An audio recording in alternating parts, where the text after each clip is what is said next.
마약과의 전쟁에서 반드시 승리해 주십시오.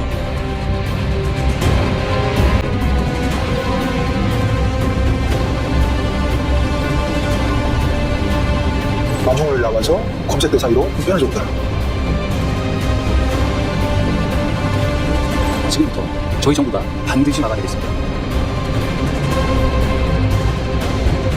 심우정 검찰총장은 지난해 8월 윤석열 정부 2대 검찰총장으로 지명됐습니다. 법무부 기조실장이던 2020년에는 추미애 당시 법무장관이 윤석열 검찰총장 징계에 나서자 반기를 들었습니다. 그런데 한 번에 국민 500만 명이 투약할 수 있는 엄청난 바람이 미관이 됐고, 자, 근데 우외야가 인천지검에 잡힙니다. 알다시피 수사에는 관할이라는 게 있거든요. 그렇죠. 인천세관 사건은 인천지검 관할입니다. 자, 그때 인천지검은 당시 인천세관 근무자들을 100% 수사했을 겁니다.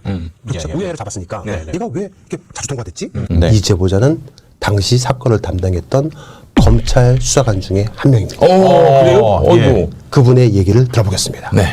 용산에서 난리가 났다고 해요. 한동훈 법무장관에게 이 사건을 덮으라고 한 거죠.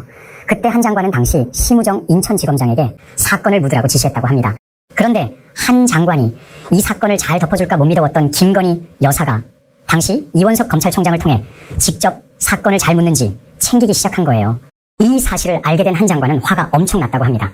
그래서 윤 대통령에게 김 여사가 직접 이 사건을 챙기는 것은 좋지 않다고 직언을 했다고 합니다. 한 장관과 이원석 총장은 검찰의 존망이 걸린 문제라고 인식했을 거예요. 그런데 그러거나 말거나 김 여사는 윤 대통령을 통해 이원석 총장보다 한 기수 높았던, 그러니까 당시 이원석 총장이 27기였거든요. 만약 차기 검찰총장을 뽑는다면 27기나 그 다음 기수로 가야 하는데 한 기수 높았던 당시 인천지검 심우정지검장에게 이 사건을 잘 덮으면 차기 검찰총장 자리를 약속했다는 겁니다. 거기다가 김 여사 오빠 김진우 대표까지 나서서 심우정 인천지검장에게 이 사건을 덮어야 한다고 재촉했다는 거예요. 두 사람은 휘문고 81회 동기였거든요. 심우정 인천지검장이 덮으라고 지시를 내리자 인천지검 마약범죄특별수사팀에 김현실 부장검사가 있습니다. 네. 최소영 검사 등은 윗선의 지시를 따를 수밖에 없었을 겁니다.